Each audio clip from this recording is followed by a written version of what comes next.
Diliburkannya instansi pemerintah dan juga seluruh kegiatan pada hari ini dan hari-hari besar Islam yang lain oleh pemerintah itu adalah perjuangan umat Islam. Para ulama dan tokoh-tokoh Islam datang kepada pemerintah dulunya di awal-awal kemerdekaan mengusulkan bagaimana salah satunya adalah Isra dan Mi'raj ini agar diliburkan seluruh instansi pemerintah. Tidak ada yang kerja pada hari itu. Kenapa? Karena ingin menghormati umat Islam, memperingati hari besarnya, yaitu salah satunya Isra dan Mi'raj. Tapi kalau kita lihat kenyataan hari ini, hampir sangat sedikit yang memanfaatkan waktu libur itu untuk memperingati hari besar Islam. Lebih banyak mungkin pergi ke kebun, pergi berlibur, berekreasi, bertamasya dan lain sebagainya. Oleh karena itu saya pikir sudah salah sasaran menurut hemat kami. Pemerintah meliburkan untuk memang karena menghormati umat Islam, memperingati hari besarnya. Jadi kalau sekiranya hari-hari yang diliburkan oleh pemerintah itu, terutama hari besar Islam itu tidak kita manfaatkan, bisa saja pemerintah mengevaluasi bahwa umat Islam, terutama para pegawai, itu tidak memanfaatkan hari yang diliburkan itu untuk memperingati peringatan hari besar Islam. Bisa saja akan dicabut kembali pada masa yang akan datang karena kita tidak menggunakan hari yang sudah dipersiapkan itu untuk memperingati hari-hari besar agama kita, yaitu agama Islam. Kita boleh berbanding melihat bagaimana peringatan hari raya Nyepi. Saya tidak mengatakan bahwa itu lebih baik, tapi boleh lihat bandara saja ditutup di sana, tidak ada aktivitas apapun. Begitu loyalitas dari orang-orang Hindu kepada agamanya. Saya yakin umat Islam kalau tahu yang demikian tentu juga akan melaksanakan. Makanya melalui forum ini, melalui kesempatan ini, kami mengajak, mari kita semuanya bersosialisasi kepada seluruh, terutama para ASN, pegawai, dan juga masyarakat, terutama adalah pemerintah. Pemerintah memang menurut hemat saya harus memperingati hari-hari besar Islam itu tepat waktu. Minimal ini sebagai sosialisasi, sebagai untuk mengingatkan kepada masyarakat dan seluruh elemen masyarakat bahwa hari ini adalah hari libur karena Isra dan Mi'raj. Jangan ada di antara masyarakat, apalagi pegawai, yang kadang-kadang tanya sama orang lain lagi, kupre nggak tahu libur apa hari ini. Oleh karena itu, ini tidak perlu diingatkan lagi ke depan.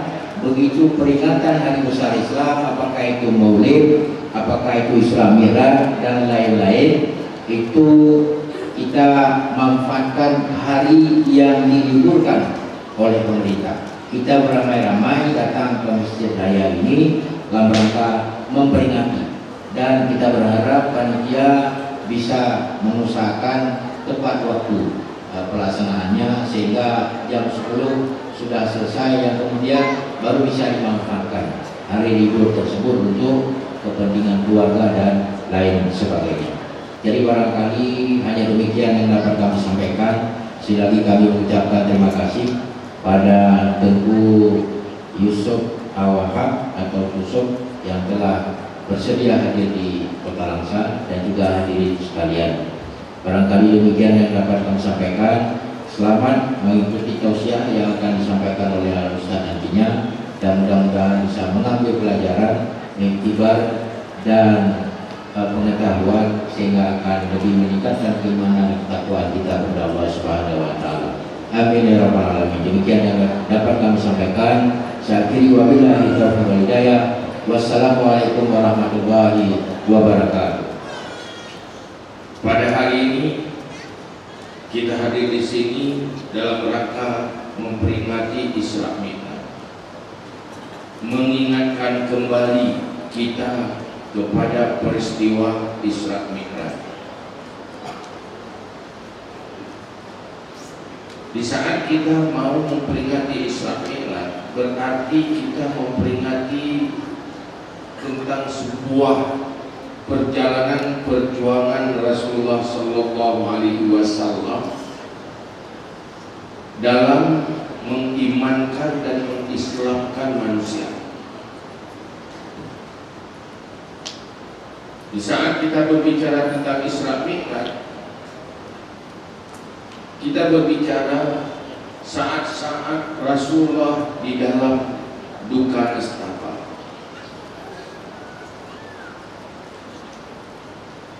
di mana Isra Mi'raj terjadi di dalam tahun yang dikenal dengan Amul Huzni, tahun duka.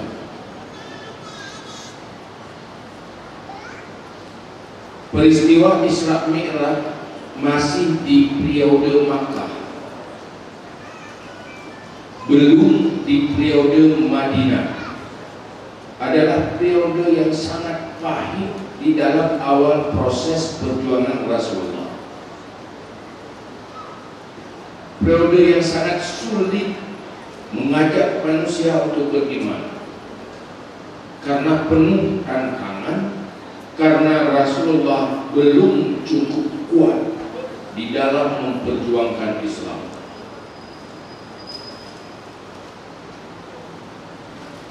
Saat-saat Rasulullah masih lemah sekali dalam kesendirian memperjuangkan Islam,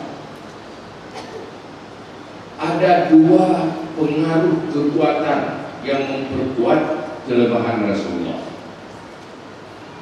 yaitu ada dua orang yang kuat yang membantu perjuangan Rasulullah, yaitu Abu Talib dan istrinya sendiri Khadijah.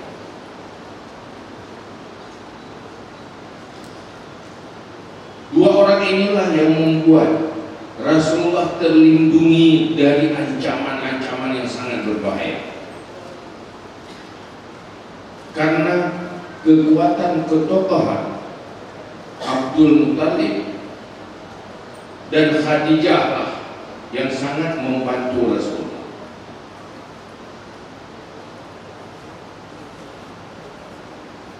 Secara adat,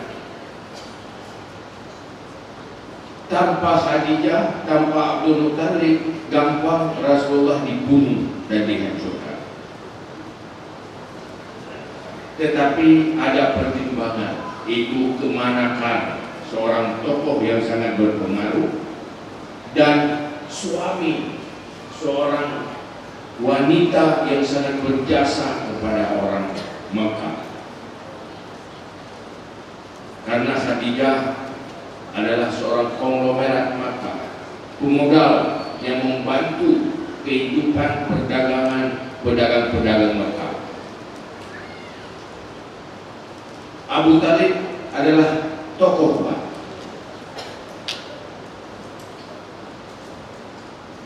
Saat tahun itulah Khadijah wafat, Abu Talib juga meninggalkan dunia untuk selama-lamanya. Saat itulah kafir Quraisy bangkit dahsyat menantang Rasulullah habis-habisan. Kalau dulu tidak enak perasaan, ada Khadijah, ada Abu Talib. Sekarang mau mempertimbangkan siapa lagi? Sehingga Rasulullah saat itu bermusyawarah dengan para sahabat, ini di mana saja? Nampaknya di Mekah ini tidak mungkin lagi kita dakwah Islam. Bukan mereka kita ajak, malah kita terancam. Kemana lagi kita mengajak manusia, mana lagi kita ajak untuk masuk Islam? Ini nampaknya orang Mekah keras sekali. Mungkin negerinya berbatu. Negerinya kan batu semua, gunung batu, tanah batu, semua batu. Yang sudah sana kan sudah tahu itu batu semua. Mungkin kalau orang hidup di lingkungan batu, otaknya seperti batu.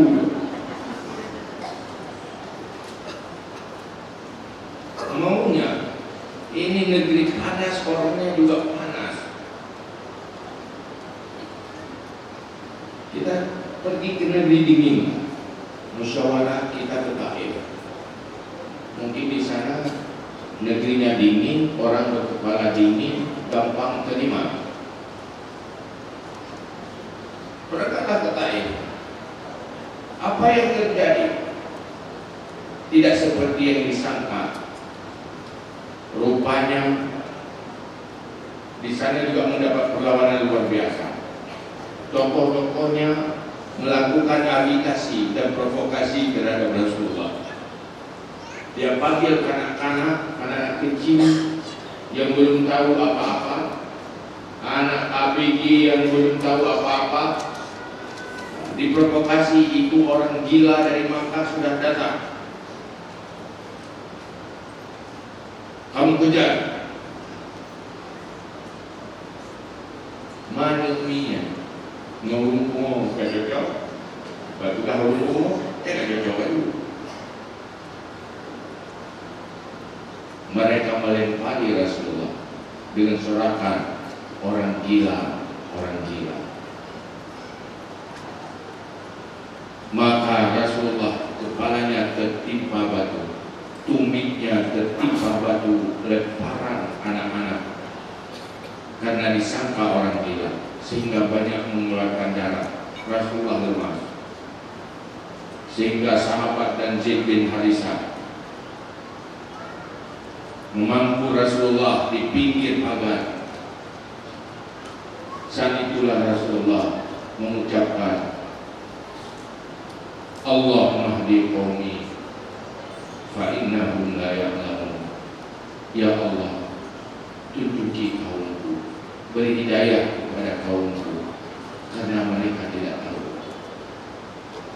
Mereka tidak tahu aku ini utusanmu ya Allah.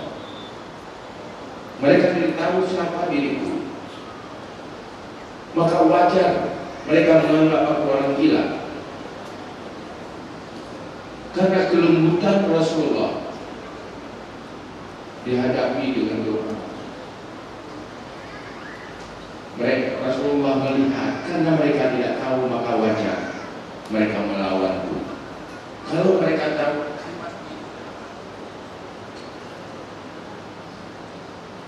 seandainya tahu, pasti mereka tidak akan seperti itu. Ini itu hanya sebuah keseimbangan supaya perjalanan hidup ini menjadi perjalanan ke surga.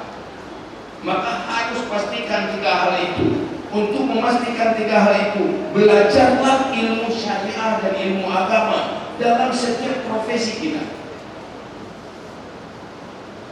Apapun profesi, pejabat, ada ilmunya bagaimana jabatan saya menjadi perjalanan jabatan saya menjadi perjalanan pejabat. Jadi ilmu itu. Bertani, ilmu bertani ada ilmunya. Tapi ilmu usaha pertanian menjadi usaha akhirat harus cari ilmu satu lagi. Akhirnya hidup ini benar-benar beragama. Negara ini kan negara Pancasila, negara beragama. Artinya semua kehidupan harus beragama. Yang saya tidak tahu cara beragama di dalam kehidupan. Hingga masa ada orang mengatakan dirinya Islam, mengatakan ini dari politik, bukan urusan agama, itu karena tidak tahu agama. Ada juga yang bilang orang beragama tahu agama, ini bukan urusan politik, bukan urusan kita, berarti dia tidak tahu politik. Tapi kalau tahu dua-duanya, itu harus diagamakan. Berbicara harus beragama, ada yang kita berbicara, bersikap harus beragama karena ada halal haramnya. Semuanya harus beragama. Ini di Aceh, mau syariat kan Aceh? Ada yang ngomong ekonomi syariat. Kapan ekonomi syariat? Kalau orang berekonomi tidak tahu syariat, orang tahu syariat tidak berekonomi. Yang muka hanya hukum syariat, yang syariat yang muka. Tidak ada ekonomi syariat. Kolaborasi lah. Maka inilah konsep yang diajarkan oleh Rasulullah kepada para sahabat, memastikan bahwa tiga hal ini terintegrasi dalam semua aspek kehidupan, yaitu adil, ihsan, syafaqah, adil. Untuk tahu terintegrasi itu harus ada ilmu tentang itu dalam aspeknya masing-masing. Maka mari kita semangatkanlah cari ilmu pengetahuan yang istilahkan dengan Ahlussunnah wal Jamaah, yaitu mengintegrasikan tiga nilai ini di dalam semua aspek kehidupan kita. Sampai di sini nasihat saya pada hari ini. Semoga ke depan kita jauh lebih baik, Allah lebih memberkati kita di dalam hidup kita, sehingga sisa-sisa hidup kita menjadi hidup yang terbaik. Setelah waktu kota yang berbahagia dengan berakhirnya bacaan doa tadi, maka berakhir pula seluruh rangkaian acara pada hari yang berbahagia ini, dan mudah-mudahan saja ceramah agama yang harus disampaikan oleh guru kita tadi, yaitu Yusuf atau Yusuf, mudah-mudahan akan menjadi pelajaran dan menjadi pertimbangan bagi kita untuk kita bisa berkuliah kepada Allah Subhanahu wa Ta'ala. Baik, kami selaku pembawa acara, mohon maaf atas segala kekurangan. Terima kasih atas segala perhatian. Kami akhiri. Billahi taufiq wal hidayah. Wassalamualaikum warahmatullahi wabarakatuh.